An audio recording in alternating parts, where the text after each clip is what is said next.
चरण करें।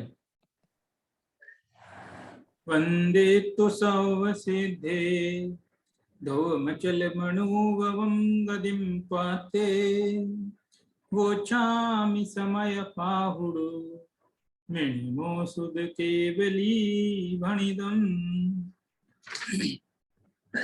समय सार परमागम में आचार्य कुंज कुंज ने जो ये अधिकार हृदय अधिकार है इसकी शुरुआत की थी कि पांच इंद्रिय के विषयों को भोगने से भी बंद नहीं है अपितु निर्जरा है। अब उस बात को पूरे अधिकार में जो है सतर्क सिद्ध कर रहे हैं, तर्क और युक्तियों से सिद्ध कर रहे हैं कि ऐसी क्या बात है जिसके कारण भोग भोगने पर भी उसके निर्जरा है। तो वो ये कह रहे हैं कि जो व्यक्ति अपने आत्मा को ही अपना परिग्रह जानता है, उसके अतिरिक्त अन्य परद्रव्य को अपना परिग्रह नहीं जानता है, उससे अपना तो नहीं रखता है, ऐसे व्यक्ति के चाहे वो कितने भी भोग भी भोगता रहे, तो भोग भोगता रहे का मतलब ये नहीं कि इच्छा पूर्वक भोगता रहे, वो मजबूरी है। भोग भोगना उसकी एक प्रकार से मजबूरी है और उस मजबूरी में भोगे गए भोग से उसको कुछ भी बंद नहीं होता। ये बात समझा रहे पूरे अधिकार में, काफी लंबा अधिकार है ये भी, तो इसमें खूब बारीकी से ये बात चल रही है। क्या होता है इस समय सार की ऐसी विशेषता है कि बात इतने विस्तार में चली जाती है आगे कि मूल लिंक हम भूल जाते हैं। अक्सर लोग उसको लिंक नहीं कर पाते, उनको लगता है बहुत अच्छी अच्छी बात आ रही है, ये गाथा भी अच्छी बात करी, ये गाथा भी अच्छी बात करी। अरे अच्छी बात तो है लेकिन उसका लिंक भी है, वो लिंक बहुत बारीकी से देखने पर समझ में आती है, एकदम ऐसे नहीं समझ में आती, तो वो याद रखनी पड़ती है। अब देखो मैं बीच बीच में याद दिलाता हूँ, ये अधिकार हमारा 193 नंबर की गाथा से स्टार्ट हुआ था। पहली गाथा में जो बात कही थी उसी बात को तो वो आगे सिद्ध कर रहे हैं, तो ये हमको एक उसके बीच में जो एक क्या बोलते हैं बारीक रेखा जो लिंक कर रही है उसको जरूर याद रखना चाहिए, वरना सब मुश्किल है। फिर तो लगेगा हाँ ठीक है, अच्छा है अच्छा है, मजा इसीलिए तो नहीं आता, बीच में टूट जाती है बात है। तो ये देखना बहुत महत्वपूर्ण बात है। अब इसके बाद की जो गाथा है 100 कहाँ चली गई, निकालता हूँ, 107 नंबर की गाथा मैं यहाँ पर शेयर करता हूँ। ये न्यू शेयर क्यों नहीं हो रही है? देखो ये कोणाम भणिज्य बुहो परदौवम मम इमं भवदिदौवम अप्पाणमप्पणो परिग्रहम तुमियदम वियाणंतो। कोणाम यानी कोई, भणिज्य यानी कहेगा, बुहो यानी बुध, बुध यानी ज्ञानी, कौन ज्ञानी ऐसा कहेगा, परद्रव्यम यानी परद्रव्य को, परद्रव्य के लिए कोई ज्ञानी ऐसा क्यों कहेगा कि इमम दव्वम मम हवदी, शब्द आगे पीछे 4 शब्द हैं लास्ट में, उनको मैंने जरा आगे पीछे किया है। इमम दव्वम यह है द्रव्य, मम यानी मेरा, हवद यानी है, ऐसा कौन ज्ञानी कहेगा है। ऊपर की लाइन का अर्थ बाद में करें और नीचे की लाइन का पहले अर्थ करें तो ज्यादा अच्छा लगेगा। देखो अब नीचे की लाइन पहले शुरू करते हैं। अप्पाणम अप्पणो परिग्रहम, अप्पाणम यानी आत्मा ही, अप्पणो यानी अपना, परिग्रह यानी परिग्रह, आत्मा ही अपना परिग्रह है ऐसा, नियदम यानी निश्चित रूप से, वियाणंत यानी जानता हुआ, ये बात को पक्की रूप से अच्छी तरह से जानता हुआ कौन ज्ञानी ऐसा कहेगा, को नाम बुहो, कौन ज्ञानी ऐसा कहेगा कि जो ये परद्रव्य है वो मेरा है, ऐसा कौन कहेगा। जिसको ये मालूम चल गया कि मेरा आत्मा ही मेरा है, इसके अलावा मेरा कोई नहीं है, तो वो परद्रव्य को अपना क्यों कहेगा। ये सीधी सी बात है। आत्मा ही आत्मा का परिग्रह जानकर परद्रव्य मेरा है बताओ कौन बुध ऐसा कहे। आत्मा ही आत्मा का परिग्रह है ऐसा जिसको भान हो गया, जिसको पता चल गया, वो परद्रव्य को अपना कभी भूल कर भी नहीं कहेगा। जितनी सीधी सरल गाथा है, एकदम सरल, बताइए इसमें कुछ भी ऐसी बात कठिन नहीं है। देखो इसका जो नीचे जो भावार्थ लिखा है टीका के भी ऊपर वाला, टीका के भी ऊपर वाला भावार्थ वो पढ़ता हूँ।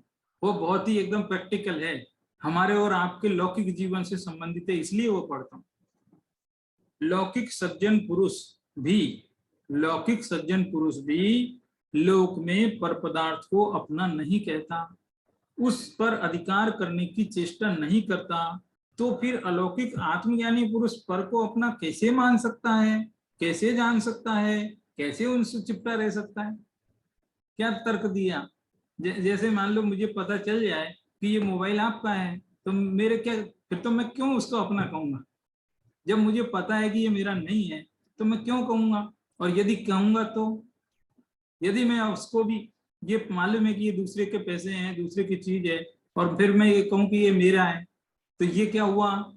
ये एक प्रकार से अनधिकार चेष्टा हुई।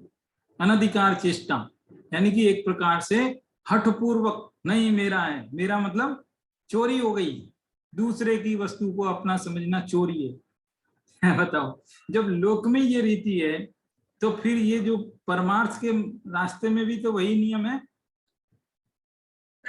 दूसरे की वस्तु को अपनी कहने से लोक में सजा मिलती है, दंड मिलता है, जेल भी जा सकते हैं। तो इसी प्रकार से जब हम अपनी आत्मा को अपना न जानकर परद्रव को अपना जानते हैं तो इसकी भी सजा 4 गति 84 लाख योनियों में दुख भोगना पड़ता है। ये कितना सीधा तर्क है, बहुत सीधा तर्क है एकदम। आत्मा में एक स्वस्वामी नाम की शक्ति है, स्वस्वामी नाम की शक्ति, स्वस्वामी संबंध, कुछ इस टाइप का पूरा नाम है उसका, ऐसी शक्ति है। आपने वो 47 शक्तियां सुनी है ना, इस समय सार के अंत में आती है, उन्हीं में से शायद कोई शक्ति है ये स्वस्वामी संबंध शक्ति। उसका अर्थ ये है कि आत्मा अपना स्वयं ही स्वामी है और स्वयं ही वो जो है क्या बोलते हैं अपना परिग्रह है। एक प्रकार से आत्मा ही अब आत्मा का परिग्रह है, आत्मा ही आत्मा का गुरु है।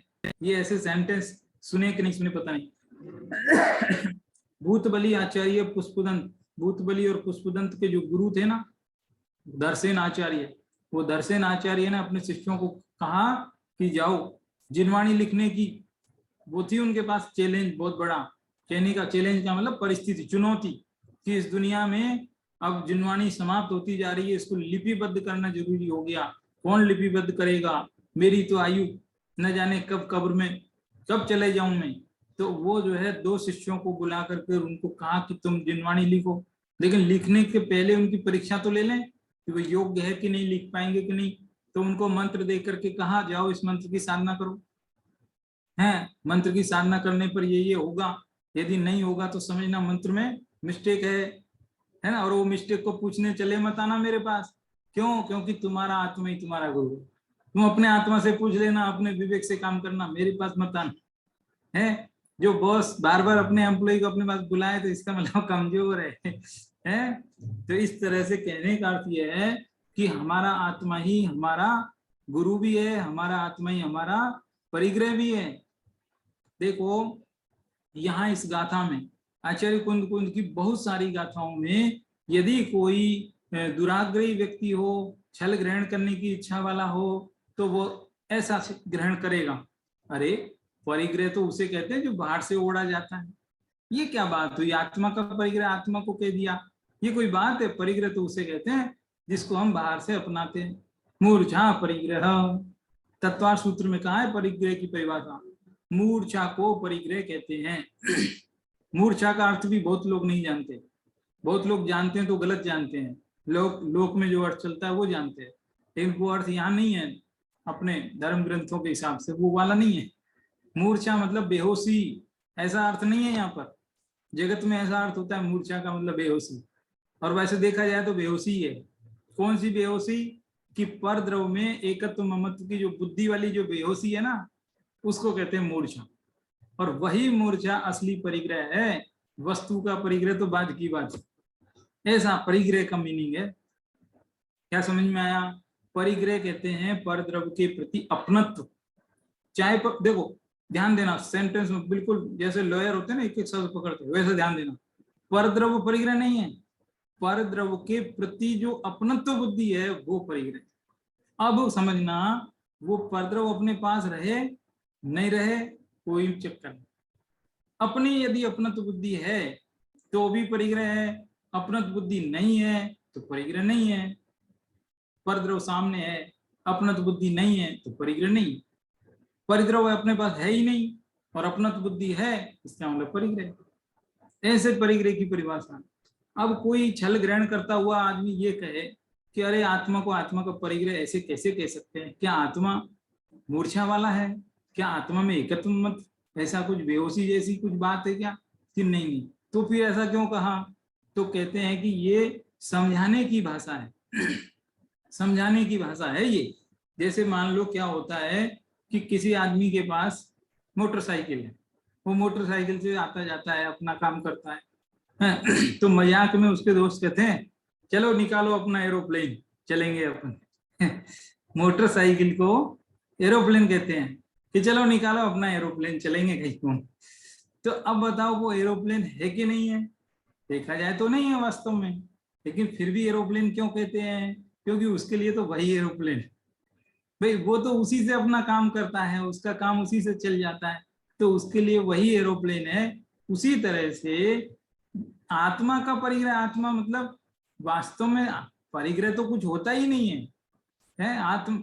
आगे इसी समय सार में बाल की खाल निकालते हुए सर्व विशुद्ध ज्ञान अधिकार में ये कहेंगे कि आत्मा में ज्ञान, ऐसा सेंटेंस भी गलत है। फिर से बोलता हूं, आप ताज्जुब करेंगे, बहुत आगे की बात, लेकिन मैं अभी बताता हूं। आत्मा में ज्ञान है, ठीक है, एक सेंटेंस बोला है। अभी आप खूब तसल्ली से सोचो कि इसमें क्या मिस्टेक है। पता है क्या मिस्टेक है? आत्मा में ज्ञान है, इसका मतलब आत्मा अलग है, ज्ञान अलग है। जैसे डब्बे के अंदर चीनी भरी है, ऐसे आत्मा के अंदर ज्ञान भरा है। कल को वो चीनी को अलग करके डब्बा को खाली कर सकते हैं, ऐसे ज्ञान को और आत्मा को अलग किया जा सकता है। ऐसा मिनी निकल रहा है वैसे से ऐसा इसलिए ऐसा कहा जाता है कि ज्ञान ही आत्मा है, आत्मा ही ज्ञान है। हाँ, ऐसी बारीकी बताएंगे आगे, वो सर्व शुद्ध ज्ञान अधिकार में बहुत बारीक, ऐसा बारीक कथन है वो, जबरदस्त बात है। वैशेषिक दर्शन की ऐसी मान्यता है ये तो इस तरह से यहाँ क्या कह रहे हैं कि लौकिक सज्जन पुरुष भी देखो क्या समझ में आया ना, समझाने की भाषा है ये। आत्मा का परिग्रह मतलब वो वाला परिग्रह नहीं है जो लौकिक में परिग्रह जिसका अर्थ है। लौकिक सज्जन पुरुष भी लोक में पर पदार्थ को अपना नहीं कहते, अपना नहीं मानते, तो अलौकिक आत्मज्ञानी पुरुष कैसे कह सकते कि ये मेरा है? मुझे पता है ये घर मेरा नहीं है, ये गाड़ी मेरी नहीं है, ये पुस्तक मेरी नहीं है, ये मोबाइल मेरा नहीं है। मेरा मान लो वो व्यवहार से जो मेरा है उसको छोड़ के व्यवहार से मेरी किताब को छोड़ के जो आपकी किताब है उसको तो मैं कभी नहीं कहूंगा कि ये मेरी किताब है। यदि कहूंगा तो मैं गलत हूं, मुझे सजा भी मिल सकती है। तो जब ये परिपाटी लोक में है तो ये अध्यात्म के मार्ग में क्यों नहीं हो सकती है? देखो, जब तक पर पदार्थों में एकत्व, ममत्व, कर्तृत्व, भोक्तृत्व ये बुद्धि पड़ी है, तब तक अचोर्य व्रत भी ठीक से पालन नहीं हो सकता। सिद्ध हो गया कि नहीं हो गया ये? कि अभी और स्पष्ट करें, क्या सिद्ध हो गया? मेरी परद्रव में एकत्व बुद्धि है, ठीक है, और वो परद्रव अपना है नहीं, लेकिन हमने मान रखा है, इसका मतलब मैंने चोरी की हुई है, ठीक है ना? समझिए कितना बारीक अर्थ है। यानी कि हम अचोर्य व्रत भी मिथ्यात्व की भूमिका में प्रॉपर नहीं निभा सकते। इसीलिए ये कहा जाता है कि जितने भी व्रत होते हैं वो 5वें गुण स्थान से शुरू होते हैं।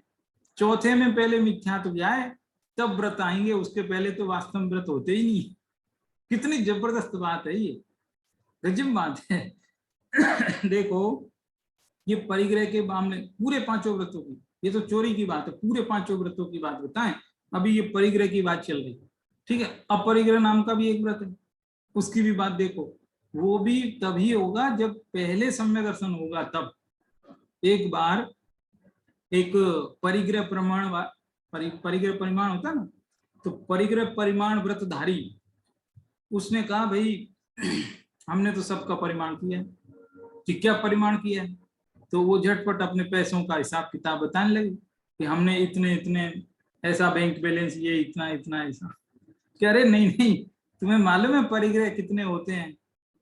परिग्रह 24 होते हैं, तो तुमने सब 24 का किया होगा परिग्रह परिमाण, तो बताओ कैसे कैसे किया। तो नहीं नहीं, हमने तो सिर्फ रुपयों पैसों का ही किया है।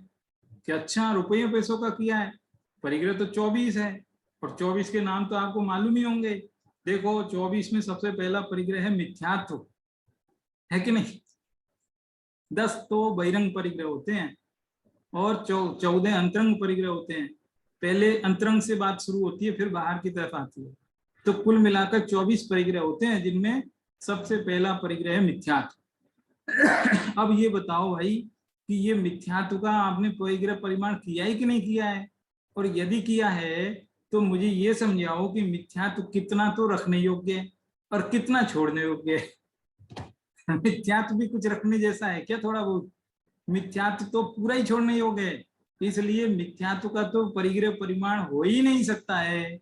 इससे ये सिद्ध होता है कि जब तक मिथ्यात्व रहेगा तब तक परिग्रह परिमाण भी तो क्या है, अणुव्रत है ना, महाव्रत नहीं, अणुव्रत की बात करें तो वो अणुव्रत भी पहले मिथ्यात्व जाएगा तब शुरू होगा। यानी कि चौथे गुण स्थान में जब मिथ्यात्व चला जाएगा तब जाकर पांचवें में ये व्रत शुरू होंगे। असली व्रत तो पांचवें में होते हैं, असली श्रावक पांचवें गुण स्थान वाला होता है। हम सब तो उपचार से व्यवहार से श्रावक कहे जाते हैं। समझ में आई कितनी गंभीर बात। ये बहुत टेक्निकल बातें हैं, सारी चीजें इतनी टेक्निकल है, इतनी व्यवस्थित है, कहीं कंफ्यूजन जैसी बात नहीं है, बहुत व्यवस्थित है एकदम। तो अब देखो सारे के सारे व्रत, चोरी भी, अचौर्य व्रत का पालन हम करते हैं, हम किसी की चीज नहीं चुराते, हम जैन लोग हैं, ठीक है। लेकिन अंदर में जब तक परद्रव्य के प्रति एकत्व मत है तब तक तो चोरी है ही, क्या करे बताओ, है तब तक चोरी है। तो इस तरह से पूरी पांचों व्रत परिग्रह, क्या बोलते हैं, मिथ्यात्व चले जाने के बाद ही शुरू होते हैं। बात समझ में आई कितनी जबरदस्त बात है। तो इस प्रकार से इसमें ये समझा रहे हैं कि जो अपनी सीमा में है, अपनी सीमा में वही मेरा है, जो मेरी सीमा के बाहर है वो मेरा नहीं है। जैसे जैसे आत्मा में अनंत गुण हैं वो मेरे हैं, अनंत गुणों की जो पर्याय है वो मुझ में उत्पन्न हो रही है, तो वे गुण पर्याय में जो द्रव्य है वही मेरा परिग्रह है, उसे ही मैंने चारों ओर से घेर रखा है, उसी में अपनापन करने योग्य है, से सब अपनापन करने योग्य नहीं। इतनी सीधी बात है ये।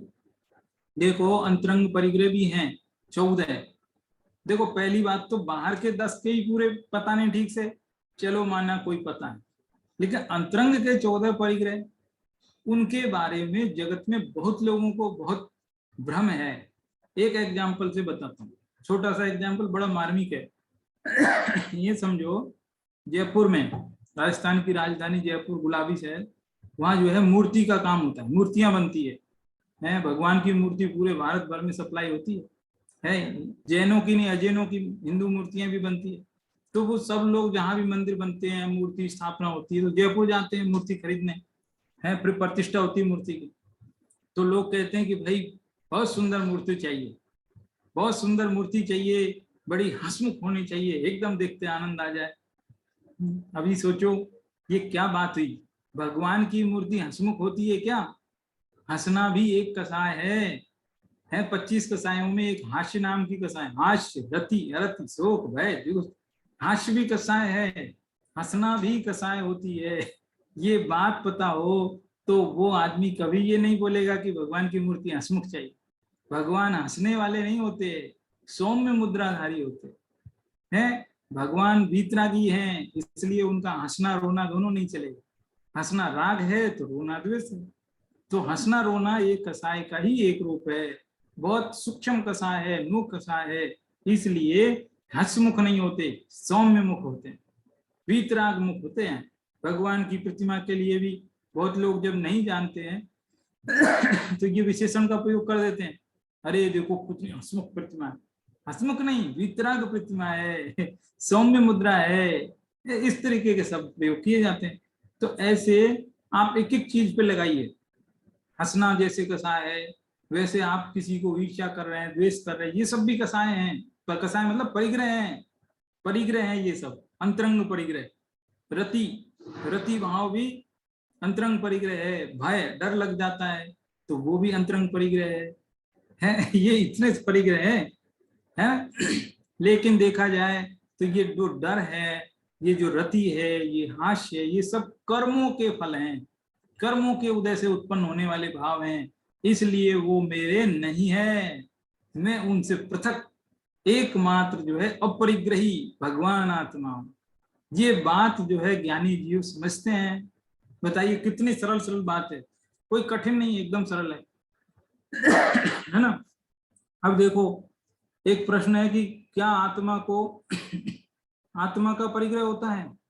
वही वाली बात अभी जो समझाई मैंने कि समझाने की बात है ये तो, कि भाई मोटरसाइकिल को आप एरोप्लेन कह, समझाने की बात, वास्तव में परिग्रह नहीं है। लेकिन क्या इस जीव को अनादि से परिग्रह की महिमा है। जितना जितना परिग्रह इकट्ठा होता है उतना अपने आप को समृद्ध समझता है। इसकी जो बुद्धि उस तरफ जो है ना, तो उसको उसी की भाषा में समझाते हैं। अच्छा अच्छा ठीक है, परिग्रह अच्छा लगता है ना, कि हाँ हाँ लगता है। तुमको परिग्रह चाहिए? हाँ चाहिए, ठीक है, तुम्हारा आत्मा ही तुम्हारा परिग्रह। ऐसे समझाया, ऐसे समझाया। तो इस प्रकार आत्मा को आत्मा का परिग्रह होता है, ये समझाने की बात है। चारों ओर से देखा जाए तो अपने आत्मा को ही इस जीव ने ग्रहण किया। ठीक है, यह तो एक नया परिग्रह ही सुना। अब तक तो पैसा आदि को ही परिग्रह मानते थे। ऐसा प्रश्न तो उत्तर है, समाधान आपकी मान्यता को बलिहारी है। अरे भाई ये नया तो नहीं, अनादिकाल से आत्मा को वस्तुतः एक आत्मा का ही परिग्रह है। भाई पैसा, हीरा, मोती, माणिक आदि तो सब धूल पुद्गल का परिग्रह है, धूल है। आज लगती नहीं है लेकिन वास्तव में धूल है। आप दिवाली पर जब घर की सफाई करते हैं, कई जगह पर ऐसी परंपरा है, दिवाली पर सफाई करते हैं, तो सफाई करते हैं तो घर में बहुत सारी चीजें जो इस्तेमाल हो रही हैं उनको भी आप दूर कर देते हैं। अरे छोड़ो, बहुत दिन हो गए, मन भर गया, हटा दो, हटा देते ना। और जबकि वही चीज मार्केट में लेने जाते हैं तो खूब पैसे की आती है, और जब खरीदते हैं तो बड़ी हंसी खुशी खरीदते हैं, फिर उसको हटाते हैं तो, जबकि इस्तेमाल में है, वो अभी चालू है, ऐसा नहीं कि बेकार है, चालू हालत में यानी फंक्शनिंग है उसकी बढ़िया है। एसी भी आपका काम कर रहा है लेकिन आप हटा देते हैं। तो इस तरह से, तो कहने का अर्थ वो धूल हुई कि नहीं हुई? अब चालू तो अभी भी है। जब आपने छोड़ा था तब भी चालू हालत में, और जब खरीदा था तब भी चालू हालत में। लेकिन आपको धूल जब छोड़ा था तब दिखाई दिया, खरीदते वक्त दिखाई नहीं दिया। तो ये हमारी दृष्टि का ही फेर है। वास्तव में वस्तु तो वस्तु ही है, वो सब हमारे मन के ऊपर है। ठीक है, इस तरह से एक पैराग्राफ और पढ़ता हूं, देखो। मैं तो ज्ञानानंद स्वभावी हूं, इस प्रकार जिसको अंतर में आत्मा की पकड़ हो गई है उसे अपना आत्मा ही परिग्रह है। देखो, भरत चक्रवर्ती के 6 खंड का राज था, 32 लाख विमानों का स्वामी, स्वर्ग का इंद्र जिसका मित्र था। 32 लाख विमान है, याद है ना कॉस्मोलॉजी में, 32 लाख विमानों का स्वामी सौधर्म इंद्र होता है, 28 लाख विमानों का स्वामी ईशान इंद्र होता है, ये सब जो है वहां आते हैं। तथापि उसके अंतर में यह पक्का निर्णय था कि ज्ञानानंद स्वभावी मेरा आत्मा ही मात्र मेरा परिग्रह है। यह चक्रवर्ती पद, 6 खंड का राज्य, ये मित्र, ये रानियां तथा इनके प्रति हुआ राग है। वस्तुओं के साथ में अंतिम शब्द क्या बताया? इनके प्रति हुआ राग, ये मेरी वस्तु नहीं, मैं इनका स्वामी नहीं। आहा, आत्मा का ज्ञान में आनंद की असली अकृत्रिम स्थिर रहने वाला स्वभाव है। आत्मा कैसा? देखो, परिग्रह में और आत्मा में क्या फर्क है? समानता तो बताई, असमानता भी देखो। परिग्रह छूट सकता है लेकिन आत्मा कभी भी छूटेगी नहीं। जो परमानेंट रहती है वही मेरा स्वभाव है। परिग्रह छूट सकता है, आता है जाता है, उसका ऐसा ही स्वभाव, लेकिन आत्मा सदा अपने है। इसलिए मेरा परिग्रह वास्तव में आत्मा ही है। ये बात उस ज्ञानी को समझ में आ गई जो 5 इंद्रिय के विषय भोग रहा है और भोगते हुए उसके निर्जरा हो रही है, उसकी बात चल रही है। 193 नंबर की गाथा से जो बात चल रही है उसी को सिद्ध कर रही है। आप हर गाथा में उसको लिंक करना। ठीक है ना। अब देखो इसके आगे की बात करें। आगे की ये गाथा वो छोटी समझ में आई, बहुत विस्तार हो सकता है अभी भी है, लेकिन अब मेरी ये थोड़ी सी ये सोच है कि विस्तार इतना करो कि वो मूल लिंक ना भटक जाए। क्योंकि मूल लिंक भटक गए ना तो फिर वो मजा नहीं है। फिर उसका सूत्रात्मकता ध्यान रहनी चाहिए, तारतम्य बना रहना चाहिए, मूल विषय क्या चल रहा है, ठीक है ना। तो इसलिए विस्तार अभी भी बहुत हो सकता है इसमें। देखो थोड़ा बहुत करते हैं। ये जो परिग्रह की जिसकी बात चल रही है, ये क्या क्या परिग्रह है जिसके पीछे हम लगे पड़े हैं। देखो एक छोटा सा नमूना, ये छोटी सी चीज में सोची कि भाई क्या क्या चीज के लिए हम करते हैं। पद के लिए, प्रतिष्ठा के लिए, धन के लिए, परिवार के लिए है, ये और भी हो सकती है। जस्ट 4 एग्जाम्पल, ये 4 चीज मुख्य रूप से है। हर आदमी पैसे के लिए भाग रहा है, थोड़ी सी इज्जत मिले इसके लिए भाग रहा है, थोड़ी सी पोस्ट मिले, रुतबा बने हैं, घर परिवार, पत्नी बच्चे परिवार सब मुख्य बातें यही है बेसिक। तो अब इनमें से देखो, जो पद है वो क्षणिक है, परमानेंट रहेगा नहीं। कोई भी पद ले लो, बदल जाती है, पोस्ट बदल जाती है। पद है। प्रतिष्ठा, वो प्रतिष्ठा आत्मा की तो है नहीं, शरीर की है, यहीं रह जाएगी, क्या फायदा। आपके चले जाने के बाद आपका जो नाम लिखा जाएगा दीवारों पर कि देखो फला साहब ने इतना दान दिया था, वो नाम किसका है, आत्मा का कि शरीर का? शरीर का है, वो यहीं रह जाएगा, है ना। लक्ष्मी चंचल है, लक्ष्मी माने धन, चंचल है, आता है जाता है। आता है तो आदमी जो है होश खो जाता है, आवेग में आ जाता है। जब धन जाता है तो भी दुखी हो जाता है। तो आता है जब भी चोट करता है, जाता है जब भी चोट करता है, लात मारता है, इसलिए 2 लात मारने के कारण दौलत कहलाता है। समझ में आया? 2 लात दौलत कहते हैं, 2 लात, 1 लात मार आते समय, 1 लात जाते समय, इसलिए दौलत कहते हैं इसको। परिवार, ये जो है मेला है, मेले में जैसे अनेक जगह से लोग आकर मिलते हैं और शाम को सब अपने अपने गंतव्य पे चले जाते हैं। सब लोग दिन में एकत्रित होते हैं इकट्ठे, जाने कहाँ कहाँ कौन कौन किस किस दिशा से आए, फिर अपने अपनी दिशा में गए। ऐसे ही एक परिवार में 4 प्राणी हैं तो वो जाने कौन कौन सी गति से आए हैं, आकर के यहाँ एकत्रित हो गए। हम समझ रहे हैं ये हमारे स्त्री परिवार है, पुत्र ये है, लेकिन वो अपनी अपनी जो है आयु कर्म पूरे होने के बाद और अपने गंतव्य की ओर चले जाते हैं। तो ये मेला है। तो इस तरह से ये जितना भी जो कुछ है, ज्ञानी जीव को ये बात समझ में आ गई कि मेरा आत्मा ही मेरा परिग्रह है, बाकी कुछ भी नहीं, है ना। इस तरह से ये बात होती है, समझ में आई बात। अब देखो इसके आगे की बात करें, इसके आगे की कौन सी, अगली गाथा। अगली गाथा भी 2 गाथा जुड़ी हुई साथ में है, तो वो भी पढ़ लेते हैं साथ ही साथ, क्योंकि उनमें भी परिग्रह की बात है, ठीक है। ये क्रम गाथाओं का थोड़ा ऊपर नीचे इसमें दिया हुआ है। वो क्यों दिया है? क्योंकि जो दूसरी टीका है तात्पर्य वृत्ति टीका, उस टीका में कुछ गाथाओं का क्रम ऊपर नीचे है, ठीक है। अलग अलग आचार्यों ने इनको अलग अलग क्रम दिया है, कुन कुन आचार्यों ने तो क्रम दिया ही नहीं था, ठीक है। इसलिए ये क्या लैपटॉप हैंग हो जाता है क्या? कौन सी, यही है ना? नहीं नहीं, कहाँ पहुंच गए, 1 मिनट, ये थोड़ा स्लो हो गया है। ये है गाथा, 1 मिनट चेक कर लेते हैं। ये एक गाथा है, इसके ऊपर नीचे की कोई गाथा है, ये है शायद, इसके भी ऊपर होगी, ये है शायद, बराबर यही है।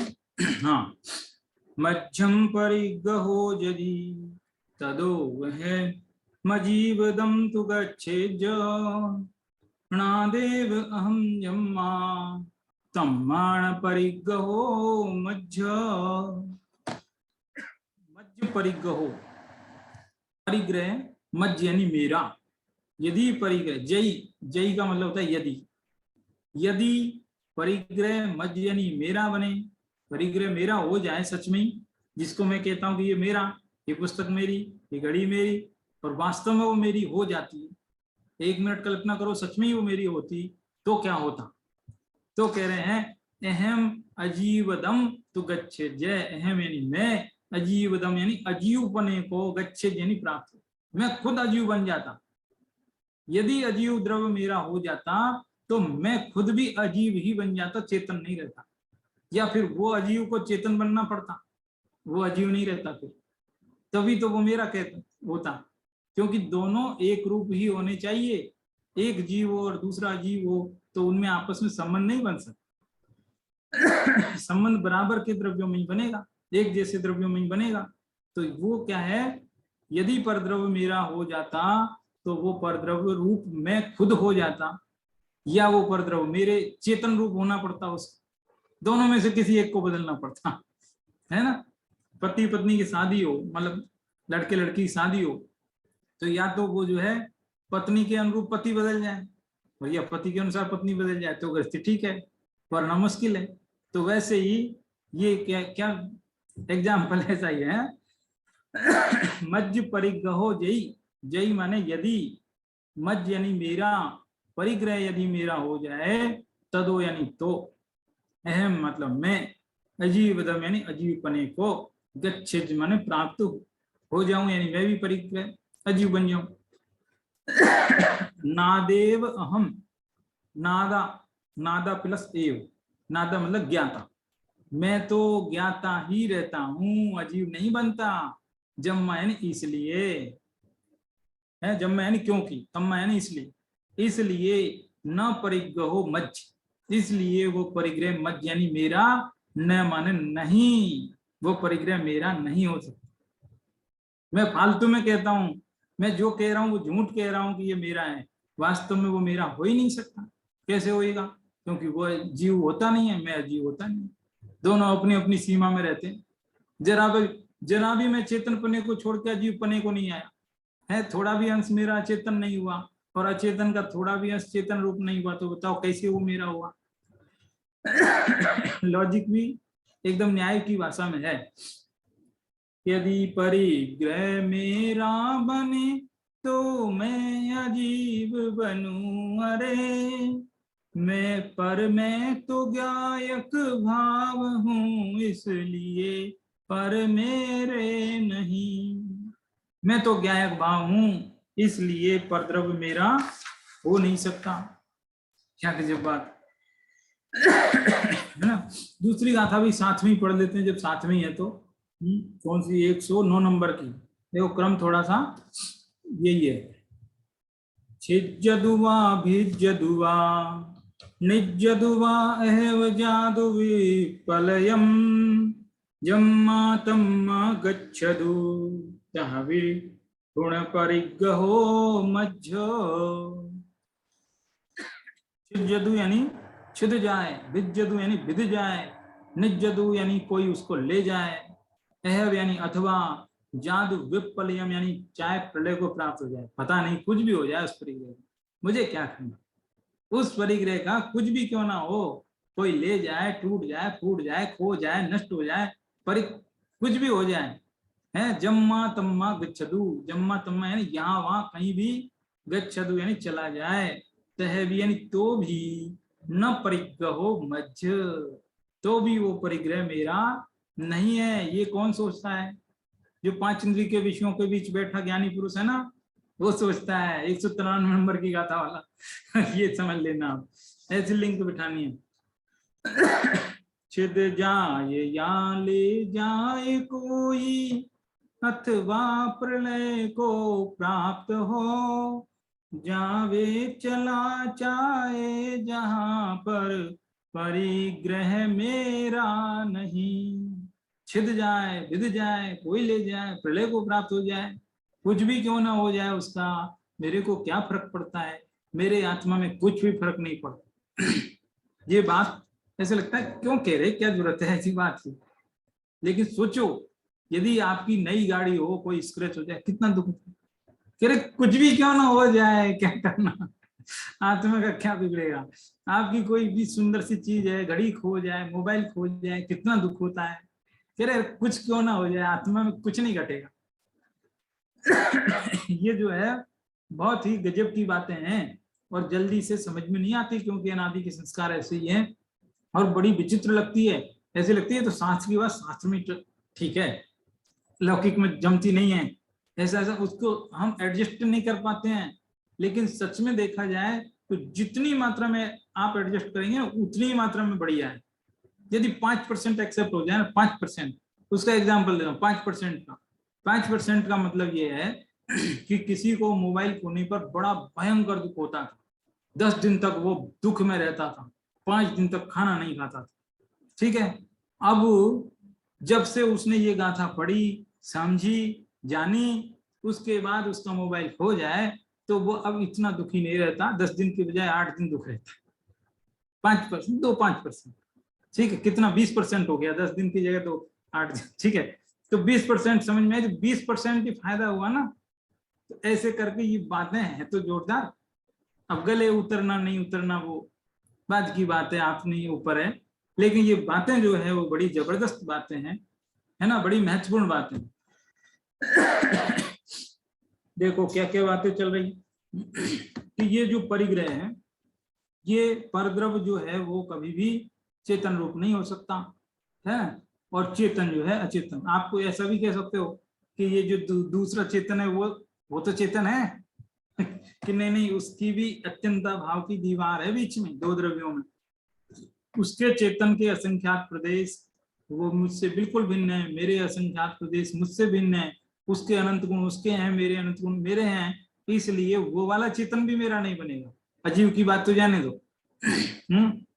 जहां अभेद सटकारक की बात है, पर द्रव मेरा नहीं बन सकता, क्योंकि अभेद सटकारक है हर द्रव में। हर द्रव अपना ही करता है, अपना ही कर्म है, अपना ही करण है, अपना ही संप्रदान है, अपादान भी स्वयं अपना है, और संबंध भी अपना ही। बता दिया पिछली गाथा में, आत्मा ही आत्मा का परिग्रह, हालांकि संबंध कारक होता तो नहीं है, लेकिन समझा दिया। अधिकरण भी खुद है, तो अभेद सत्कारक है हर द्रव में, इसलिए संबंध भी अपने ही द्रव में बनेगा, दूसरे द्रव में बनेगा नहीं। ऐसी तर्कयुक्ति। ठीक है। अब देखो इसके बाद क्या है, इस बात को समझाते समझाते, जैसे हमने भी अपने विद्वानों से सुनी है गुरुदेव कान्जी स्वामी भी जिस उदाहरण से समझाते थे, वो उदाहरण ऐसा है कि यदि पाड़ा दूसरे की भैंस का दूध पिए तो पाड़ा दूसरे का ही हो जाएगा, ऐसा एग्जाम्पल है। और दूसरा एग्जाम्पल ऐसा है कि पाड़े का वो भैंस का स्वामी कौन, कि पाड़ा। भैंस का स्वामी तो पाड़ा ही होगा, हम थोड़े होंगे, मनुष्य थोड़े हो सकता है। पशु का स्वामी पशु, तो ऐसे ही पुद्गल का स्वामी पुद्गल, अजीव का स्वामी अजीव। नहीं समझ में आई तो दूसरा एग्जाम्पल लेता हूँ, वो और अच्छा। देखो दूसरा एग्जाम्पल और बढ़िया है। जैसे मान लो ये किताब किसकी, ठीक है, अभी इस पे मेरा नाम लिखा है तो झट से कोई कह देगा ये आपकी, ठीक है। लेकिन हम एक छोटे बच्चे को पूछते कि ये किताब किसकी, उसको नहीं मालूम, उसको पढ़ना भी नहीं आता किसका नाम लिखा, तो वो कह सकता है किसी की नहीं है ये किताब, किसी की नहीं है, नहीं किसी की तो है, बोलो बोलो किसकी है। बच्चा काफी देर सोचेगा, फिर बोलेगा ये किताब तो कागज की है। किताब किसकी है, कागज की है। अच्छा मेरी क्यों नहीं है। देखो दो उत्तर हो गए, एक उत्तर हो गया मेरी है, दूसरा उत्तर है कागज की है। अब ये दो उत्तरों में से दोनों सही है क्या, और दोनों सही है तो कौन सा ज्यादा सही है, जरा इसको देखो। आज मेरी है, कल को कोई मुझसे खरीद के अपनी भी बना सकता है, ठीक है। तो अब बताओ पहला वाला उत्तर तो बदल सकता है, आज ये उत्तर है कल बदल सकता है इसका उत्तर, यानी ये बात सही नहीं है। आज मेरी है कल किसी की हो सकती है, लेकिन आज जब मेरी है तब भी कागज की है, और जब कल कोई खरीद के ले जाएगा तब भी ये कागज की रहेगी। तो ये दूसरा वाला उत्तर परमानेंट रहने वाला है। ये होता है आत्मभूत लक्षण। समझ में आया। किताब की है, कागज की है, वो ना मेरी है ना आपकी। बताओ ये उत्तर होता है आत्मभूत लक्षण है। तो इसलिए पर द्रव्य तो स्वयं अपना ही है, हर द्रव अपना अपना है, कोई किसी का है नहीं। ये बात जो है कितनी बढ़िया तरीके से समझे। पर द्रव्य छिद जाए भिद जाए प्रलय को प्राप्त हो जाए, ऐसे ऐसे लगता है इनमें बहुत पर्यायवाची है। छिद जाए भिद जाए में क्या फर्क है, एक ही तो है, एक ही तो है। छिद जाए भिद जाए का क्या मतलब, तो यहाँ टीका में इसके अर्थ किए, छिद जाने का अर्थ अलग है, भिद जाने का अर्थ अलग है। क्या अर्थ अलग है, कि छिद जाने का अर्थ है दो टुकड़े हो जाना, कोई भी चीज टूट जाए दो टुकड़े में विभक्त हो जाए तो होता है छिद जाना। भिद जाने का अर्थ छेद हो जाना, कपड़े के दो टुकड़े हो जाए तो हो गया छिद गया है। और भिद जाने का मतलब उसमें कोई छोटा सा निशान पड़ गया, थोड़ा सा कहीं से फट गया जरा सा, तो वो क्या हुआ, भिद जाना। ऐसा मीनिंग टीका में आया है। तो इस तरह से ये जितने भी यहाँ पर विशेषण दिए कि छिद जाए भिद जाए प्रलय को प्राप्त हो जाए कोई ले जाए, देखो इस बारे में चर्चाएं तो बहुत याद आती हैं, लेकिन मैं क्या एक मध्यम रीति से चल रहा हूँ, बहुत विस्तार अपन को जाना नहीं। अभी देखो इसमें एक दो बात नई मेरे भी ख्याल में बीच बीच में आ जाती है। जैसे मुनिराज के पास कमंडलू होता है, पिच्ची होती है, अब वो परिग्रह है कि नहीं? ये सोचो आप, मुनिराज के पास एक पिच्ची एक कमंडलू है, तो अब वो परिग्रह रहा है कि नहीं, क्या करें अब उसका? तो यहाँ इस गाथा में ये कहा है कि उसको कोई ले जाए, छिद जाए, भिद जाए, अथवा कोई ले जाए। आप याद मतलब इस बात को समझिए कि जो मुनिराज जो कमंडलू रखते हैं ना, वो कमंडलू ऐसा होता है जिसको कोई ले जाने का मन ही ना करे, एकदम रूखा सूखा लकड़ी का, और एकदम कीमती नहीं होता, यदि कीमती हो जाए तो भी कोई ले जाए। तो ऐसा एक कमंडलू रखने का विधान है, बहुत सुंदर बढ़िया, एकदम उसकी वो बनी हो नली बढ़िया है, तांबे की बढ़िया, ऐसा कुछ ऐसा कलर ऐसे वाले की बात नहीं है। मतलब इसके ऊपर अष्टपाउड ग्रंथ में जो है मुनिराज के परिग्रहों के ऊपर भी चर्चा आई है कि मुनिराज कितना परिग्रह रखे, कैसे रखे, क्यों रखे, उसमें बारीकी, बहुत बारीकी एकदम। यदि आत्मा का ध्यान कर रहे मुनिराज और उनका कमंडल को ले जाए और इस बात की वो चिंता रखे, तो बताओ आत्मा का ध्यान कर पाएंगे? अरे वो कमंडल ऐसा है, ले तो ले जाए, पिच्ची खो तो खो जाए। आचार्य उमा स्वामी की पिच्ची खो गई है तो क्या करे, उन्होंने गृद्ध पिच्छ के पंखों से कम मिला के काम चला लिया। तो ये चीजें बहुत यदि कीमती नहीं होनी चाहिए। मुनिराज का परिग्रह कीमती हो गया तो फिर आत्म ध्यान कर नहीं पाएंगे, उनको ये चिंता रही ले जाएगा कोई कोई ले जाएगा। तो ऐसी बातें अभी बहुत डिटेल हो सकती है, अष्टपाउड में आई है ये बात। ठीक है, तो इसमें क्या कह रहे हैं कि मैं अजीव बन जाऊं, है परद्रव यदि मेरा हो जाए तो मैं अजीव बन जाऊं। इस प्रकार से ये बात है। देखो स्वस्वामी संबंध नाम की शक्ति तो मैंने आपको बता दी। अब इसमें कह रहे हैं कि बाह्य परिग्रह की बात तो बहुत मोटी है, स्थूल बात है, लेकिन अंतरंग परिग्रह गुरुदेव कांजी स्वामी इसका स्पष्टीकरण करते हुए कह रहे हैं, पूरा पढ़ नहीं रहा मैं, सारांश बता देता हूँ, समय भी हो चला। वो ये कह रहे हैं कि बाह्य वस्तु वो तो स्थूल है, लेकिन अंतरंग में जो जीव का रागादि है वो रागादि भी परिग्रही है। और रागादि में भी कौन सा वाला? शुभ, और शुभ में भी कौन सा वाला? व्यवहार रत्नत्रय का विकल्प, देव शास्त्र गुरु की श्रद्धा का विकल्प अजीव है। ये आपका हिंदी की किताब 227 पेज पे ऊपर की लाइन में लिखा, सबसे ऊपर की लाइन में है। व्यवहार रत्नत्रय का विकल्प अथवा देव शास्त्र गुरु की श्रद्धा का विकल्प भी अजीव है। धर्मी कहते हैं कि यदि उसे मैं ग्रहण करूं तो अवश्य ही वो मेरा स्वयं हो जाएगा, मैं उसका स्वामी बन जाऊंगा, स्वयं स्वामी संबंध हो जाएगा। जीव का राग कभी हो सकता है परमानेंट? कभी हो नहीं सकता। आप कहते हो कि अनादि से तो है ना, अनादि से तो राग है, कि अरे है लेकिन वो क्षणिक है। जो राग अनादि का था ना वो आज नहीं है, बदलता रहता है। वो एक बार फल देके चला गया, फिर दूसरा वाला राग उत्पन्न हुआ। समुद्र में जो लहरें आती है वो एक नहीं होती है, पहली वाली लहर आके चली गई है, फिर वो दूसरी वाली नई आई है, फिर तीसरी वाली नई आई है। ऐसे ही वो राग नया नया प्रति समय उत्पन्न अलग हो रहा है आत्मा में। ऐसा है, वो एक ही राग नहीं है अनादि से जो चल रहा है, वो अस्थायी है, स्थायी नहीं है वो। ठीक है, अब ये बात जैसे ही समझा रहे गुरुदेव कांजी स्वामी का जो स्वाध्याय था ना, वो बड़ा एकदम सूक्ष्म था, याद रखते थे कौन से ग्रंथ में क्या आया है, कहीं इसके विपरीत बात तो नहीं आई है। तो उन्होंने खुद ही प्रश्न उठा दिया कि हम ये समझा तो रहे हैं, लेकिन इसके विपरीत बात आप मोक्षमार्ग प्रकाशक में पढ़ोगे, वहां तो ये लिखा है कि दान देने के समय जो राग होता है, शुभ राग होता है, वो जीव का अपना है, ऐसा मोक्षमार्ग प्रकाशक में लिखा है। और यहाँ हम आपको ऐसा समझा रहे हैं कि ये राग अपना नहीं है। तो बताओ, आप कंफ्यूजन में मत आना, परेशान मत हो ना कि उस ग्रंथ में तो ये लिखा है, आप ऐसा समझा रहे हो। ऐसा प्रश्न उठाया है आपकी यही किताब में लिखा है एकदम।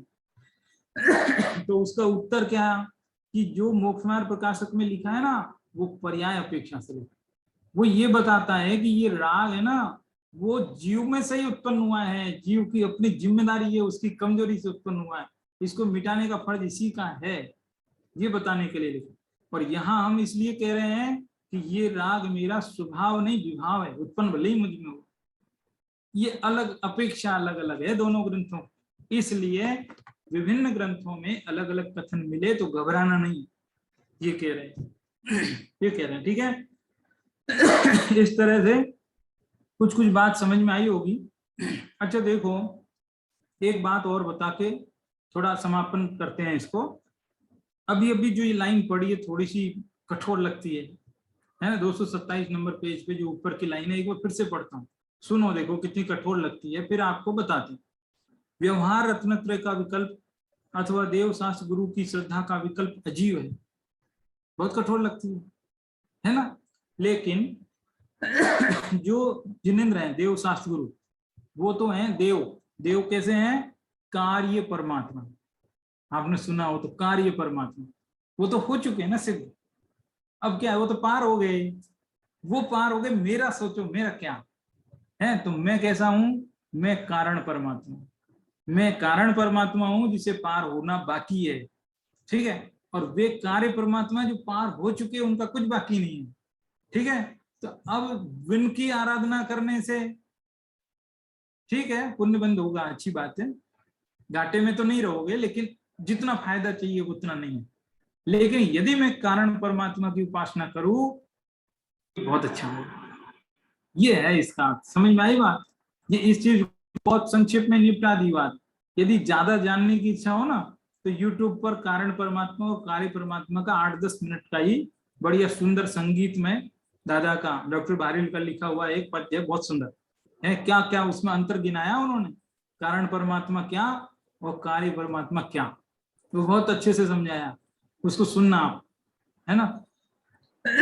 तो इस तरह से ये जो है भारत नृत्य के विकल्प, ये भी मेरे नहीं है।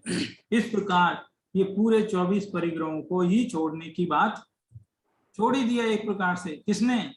जो उन 24 परिग्रहों के बीच में बैठा है, यानी जो 193वीं गाथा में है ना, वो बैठा है 24 परिग्रहों के बीच में, लेकिन उन 24 परिग्रहों से अपने आप को अलग कर लिया उसने, इसलिए उन परिग्रहों को भोग भोगते हुए भी उसके निर्जरा है। ये बात चल रही है, निर्जरा अधिकार है ना ये। देखो 145वां कलश 7वीं, छोटा ही है इसलिए पढ़ लेते हैं, उसको भी पूरा कर लेते हैं। मेरे को भी न्यू रहती है, पूरा कर लो जितना हो जाए। इत्थं परिग्रहपाश्च समस्तमेव सामान्यतः स्वपरयोरविवेक हेतुम् अज्ञानमुज्झितुमना अधुना विशेषात् भूयस्तमेव परिहर्तुमयं प्रवत्त। सभी परिग्रह त्याग इस प्रकार सामान्य से, विविध वस्तु परित्याग अब आगे विस्तार से। सभी परिग्रह त्याग, इत्थम यानी इस प्रकार, समस्तम एव परिग्रहम, समस्त प्रकार के परिग्रहों को अपाश मतलब छोड़ करके, ऐसा संस्कृत में अर्थ, लेकिन अब संस्कृत में क्या नीचे लिखा है उसी को सीधा सीधा पढ़ लो, संस्कृत सीखना तो बहुत फिर अलग से। क्या कह रहे हैं? समस्त प्रकार के परिग्रह को सामान्यतया एक साथ पूरा झटके से ही छोड़ दिया।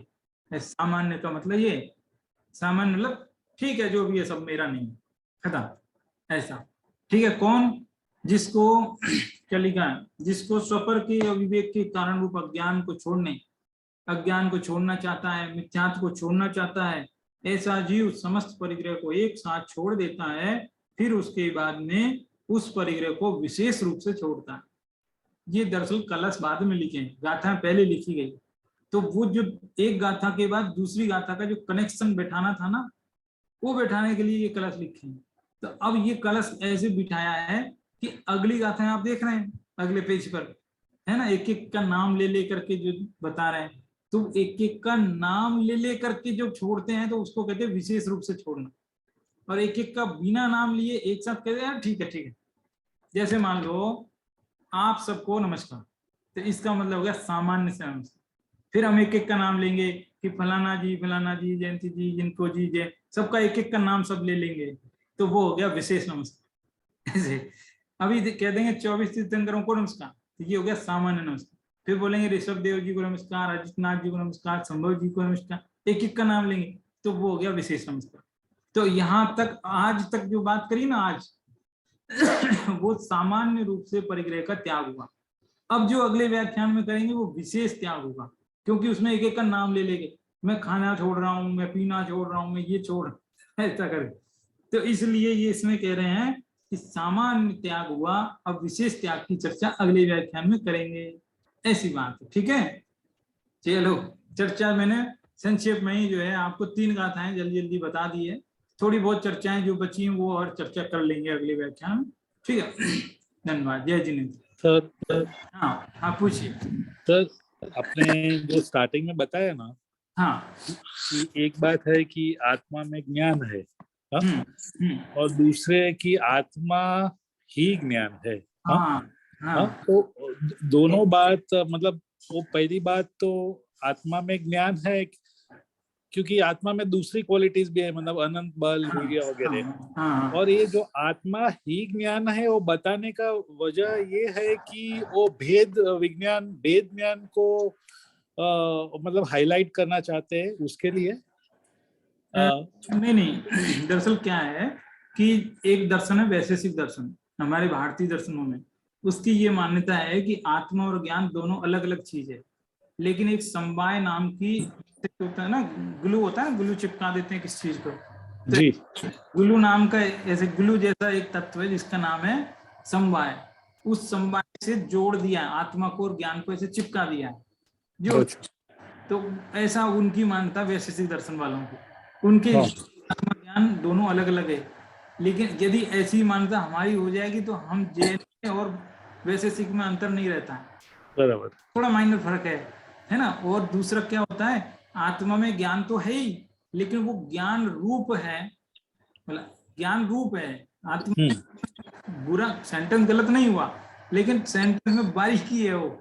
यदि हम ऐसा सच में पूर्णतया मान लें, सर्वथा है ना, एक प्रथनचित और सर्वथा, तो चल जाएगा। लेकिन सर्वथा ये मान लें कि आत्मा में ज्ञान है, तो सर्वथा का मतलब हुआ कि आत्मा अलग है, ज्ञान अलग है। बराबर, इसका मतलब डब्बा अलग है, चीनी अलग है। गिलास में पानी है, इसका मतलब गिलास अलग, पानी अलग। तो ऐसे आत्मा में ज्ञान है, इसका मतलब आत्मा अलग, ज्ञान अलग। नहीं नहीं नहीं नहीं, ऐसा नहीं है, वो तो समझाने के लिए बताया था। ऐसा वो विशेषता से बताते हैं और सामान्यता कुछ नहीं है। क्या हुआ, आत्मा में ही सब कुछ है। हाँ, लेकिन जब विशेष गुण बताने के लिए हम उसको अलग अलग करके बताते हैं, हाँ ऐसा। वैसे हाँ, ये ऐसा फिर भी कह सकते हैं कि हाँ, आत्मा में जैसे ज्ञान है, सुख है, दर्शन है, बल है, ठीक है, ये व्यवहार कथन है। लेकिन इसी समय सार की 7वीं गाथा में कहा, न वीणाणम न चरितम न दंसनम जान गो शुद्धो। तो वो ऐसे ही कहने का अर्थ क्या है, अनंत गुण आपस में एक दूसरे से बिल्कुल गुथे हुए हैं, एक दूसरे में उनका रूप है, और तो पूरा रूप है ना इकट्ठा एकत्रित, उसी का नाम आत्मा। ऐसा है, आत्मा कोई अलग चीज नहीं है, वो अनंत गुणों का जो पिंड है वही आत्मा। और सर शायद ऐसा कह सकते हैं कि गुण तो बहुत है, लेकिन प्रेडोमिनेंट गुण ज्ञान है। हाँ, ये भी कह सकते हैं, क्योंकि वो ज्ञान है ना, वो एहसास, स्वपर प्रकाशक है, वो अपने को भी जानता है, पर को भी जानता है, दूसरे गुण वैसे नहीं। तो इसलिए वो ज्ञान को मुख्य कर दिया, हाईलाइट कर दिया, ऐसा है। बराबर, बिल्कुल सही समझ रहे हैं आप, सब बराबर समझ रहे हैं। थोड़ा थोड़ा कठिन पड़ता होगा कभी कभी, मैं सोचता हूँ, हाँ, लेकिन आप कोशिश करना, ये समय सार को एक बार जरूर पढ़िए, बहुत अच्छा है। ठीक है, थैंक यू सर, आप ही सिखाते हैं, आपसे सीखते हैं। ठीक है।